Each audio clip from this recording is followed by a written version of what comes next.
जय श्री राम। देवी और सज्जनों, आप सबका मेरे इस चैनल लर्निंग थ्रू गुरु कृपा पर हार्दिक स्वागत है। My friends, how are you? कैसे हैं आप सब?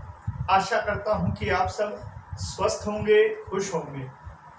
मित्रों, आज का हमारा चर्चा का विषय रहेगा जीवन में एकांत का महत्व, the importance of solitude in life.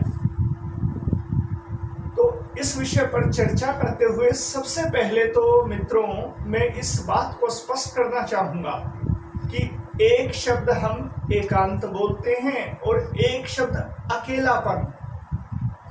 तो इन दोनों शब्दों को हम अक्सर पर्यायवाची मान लेते हैं, सिनोनिम्स, लेकिन एक्चुअल में डीपली देखेंगे तो इन दोनों में हमें डिफरेंस देखने को मिलता है। अकेलापन वो शब्द है जिसका हम मोस्टली नेगेटिव सेंस में यूज करते हैं कि जब हमें दूसरों के संग की चाह हो लेकिन दूसरों के द्वारा हमें अकेला छोड़ दिया जाए, वो अवस्था अकेलापन है। लेकिन एकांत वो अवस्था है जब हम दूसरों से अपनी मर्जी से अलग होते हैं कुछ समय के लिए, अपने आत्मोद्धार के लिए, अपने मन की शांति के लिए। वो एकांत है। तो हम आज चर्चा करेंगे एकांत का जीवन में क्या महत्व है इस विषय पर। तो एकांत के इम्पोर्टेंस की बात करते हुए सबसे पहले मैं बात करना चाहूंगा इंग्लैंड के एक बड़े famous poet Alexander Pope. Alexander Pope ने एकांत के विषय में बहुत सुंदर लिखा है। अलेक्जेंडर पॉप कहते हैं, happy the man whose wish and care are a few paternal acres bound, content to breathe his native air in his own ground। तो इन पंक्तियों में पॉप हमें समझाते हैं कि ऐसा व्यक्ति जो कुछ एकड़ अपने पैतृक संपत्ति की चाहना करता हो और जो समाज से अलग अपने उस पैतृक संपत्ति को लेकर वहीं खेती बाड़ी करते हुए, वहीं अपना सामान्य जीवन निर्वाह करते हुए एकांतवास कर रहा हो, तो ऐसा व्यक्ति, ऐसा संतोषी व्यक्ति हैप्पी होगा। इन पंक्तियों में पोप हमें समझाना चाहते हैं कि हैप्पी पर्सन बनने के लिए, एक खुशहाल व्यक्ति बनने के लिए दो चीजों पर जोर दे रहे हैं। एक कि हमारी जो जरूरतें हैं वो लिमिटेड हों, संतोष भरा जीवन, और दूसरा उस संतोष भरे जीवन में उन लिमिटेड हमारी जो आवश्यकताएं हैं उनके साथ साथ हम समाज के भीड़ भाड़ से अगर एकांतवास करते हैं तो वो हमें परमानंद देगा।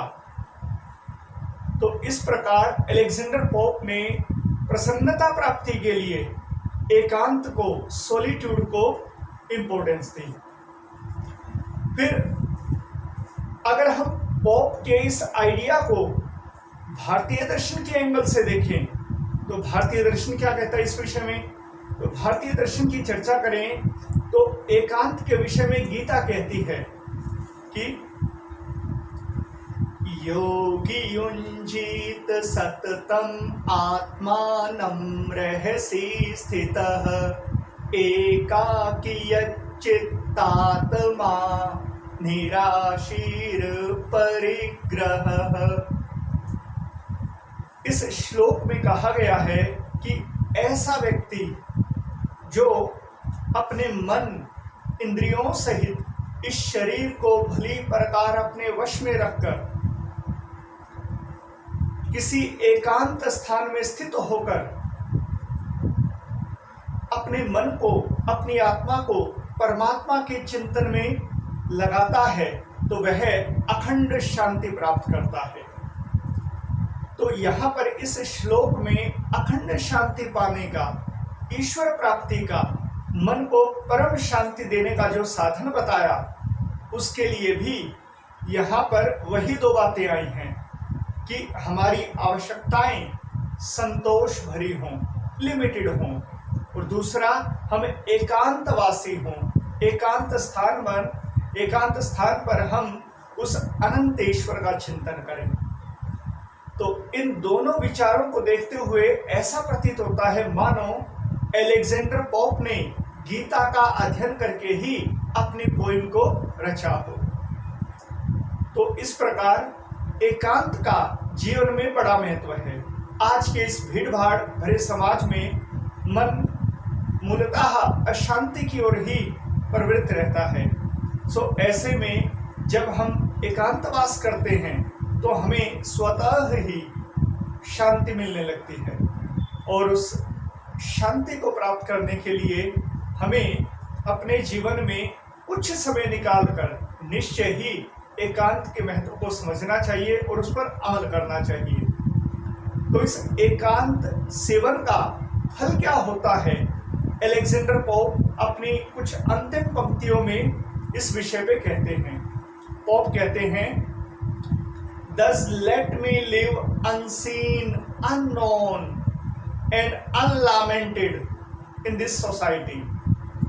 पोप कहते हैं कि इस प्रकार एकांत जीवन जीते हुए मैं ऐसा जीवन जीना चाहता हूँ कि मैं अननोन हो जाऊं समाज के लिए, मैं अनसीन हो जाऊं, एक एनोनिमस की तरह अपने जीवन को जीना चाहता हूँ, एकांत, अज्ञात। तो यहाँ पर एक हैप्पी पर्सन की, एक कंटेंटेड मैन की जो निशानी है वो हमारे सामने पोप प्रस्तुत करते हैं कि जब हम अपने मन की शांति को पा लेते हैं तब हमें समाज से कोई मान सम्मान प्रतिष्ठा किसी प्रकार की प्रशंसा की चाहना नहीं रहती। तो उसी समाज की चाहना को स्वतः त्याग करने की बात अंतिम पंक्तियों में पोप इस कविता में हमें कहते हैं। और गीता में भी इस बात को फिर स्पष्ट किया गया। गीता कहती है कि जो एकांत सेवन करके ईश्वर का चिंतन करता है उसकी क्या स्थिति हो जाती है, उसकी स्थिति हो जाती है कि आत्मन्येवात्मना तिष्ठः। ऐसा व्यक्ति अपनी आत्मा से आत्मा में ही संतुष्ट हो जाता है, अपने मन की अखंड शांति को, मन को परमानंद अखंड शांति को प्रदान करने वाला हो जाता है, जो मानव जीवन का परम चरम लक्ष्य है। तो मित्रों, इस प्रकार आज हमने बात की कि हम एकांत सेवन के महत्व को समझें और अपने जीवन में कुछ समय एकांत के लिए निकालकर अपने मन को अखंड शांति की राह पर ले चलें। तो मित्रों, आपको मेरे ये पाश्चात्य और भारतीय दर्शन दोनों से संबंधित विचार एकांत को लेकर कैसे लगे, कृपया मुझे कमेंट बॉक्स में रिप्लाई ज़रूर कीजिएगा। और आज के लिए कृपया मुझे इजाज़त दें। कल फिर किसी और विषय पर हम चर्चा करेंगे। जय श्री राम।